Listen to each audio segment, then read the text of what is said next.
वर्ष काका ऊस शेतीसाठी केंगन वॉटरचा उपयोग करतात आणि यावर्षी काकाने जानेवारी महिन्यामध्ये कोणतं बियाणे 8632 या ऊसाची रोप लागण केली होती आणि आज आपण फुटव्यासहित त्याची उंची पाहतोय।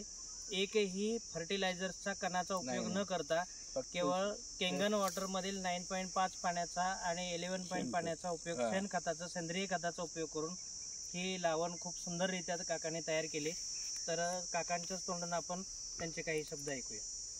जानेवारी महिन्यात कांडीला आपलं रोप वाटिकेतनं 8632 बी आणलं, म्हणजे रोप आणली, ती लावली आता।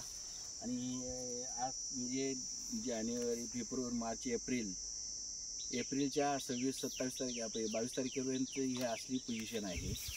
11.5 pH फवारणी करतोय आणि 9.5 pH हे ड्रीपमधनं सोडतोय। या पद्धतीनं हे एवढ्या फुटवा आणि हे सगळं आलेलं आहे। नुसता एकरी ऊसाचं उत्पादन किती आहे? 60 म्हणजे एकरी ऊसाचं म्हणजे उत्पादन 65 ते 70 टन ॲव्हरेज येतं। फुटव्याचं